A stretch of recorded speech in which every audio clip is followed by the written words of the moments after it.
السلام علیکم ناظرین، آپ دیکھ رہے ہیں KPN-HD، میں ہوں سلمہ خالق۔ باغ انجمن تاجران ایک سال سے الیکشن پر متفق نہ ہو سکی۔ سابق الیکشن کمشنر نے تاجروں کی ووٹر فہرستیں مرتب کی اور الیکشن شیڈول کا اعلان کیا، لیکن تاجروں کے ایک گروپ نے الیکشن کمشنر پر جانبداری کا الزام لگا کر مسترد کر دیا۔ عبوری صدر نے اپنی کابینہ میں 11 ماہ بعد نائب صدر کا اضافہ کر دیا۔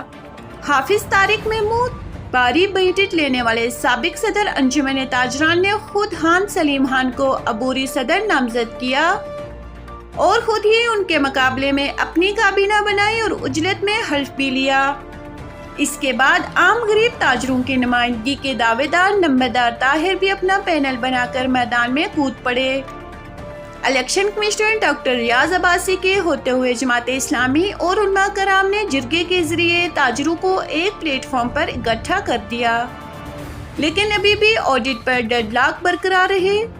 جرگے نے نئے الیکشن کمشنر کا تقرر صدر سجاد شہید پریس کلب باغ ارشد ڈار کو انجمن تاجران کا الیکشن کمشنر مقرر کر دیا، جو ووٹرز کا اندراج کریں گے اور 22 مئی کو باغ تاجروں کے الیکشن کروائیں گے۔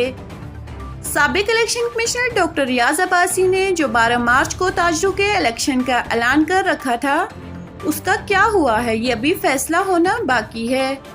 ایسے میں عبوری بارڈی خان سلیم خان، صدر افضل کشمیری، جنرل سیکریٹری اپنے نائب صدر سمیت الیکشن تک بدستور اپنے فرائض انجام دیتے رہے۔ اب دیکھنا یہ ہے کہ حافظ طارق محمود کو اپنے 6 سالہ آڈٹ عبوری بارڈی سے کروائیں گے، اور کیا سابق صدر یہ جن عہدیداروں پر کرپشن کا الزام ہے وہ بھی احتساب سے گزریں گے، یا پھر کچھ عرصے بعد نئے الیکشن کمشنر پر جانبداری کا الزام لگا کر نئے الیکشن کمشنر کا مطالبہ کیا جائے گا۔ ابھی تک تاجروں کے اندر سے جنگ ختم نہیں ہوئی۔ مزید نیوز اپڈیٹس کے لیے دیکھتے رہیے KPN-HD۔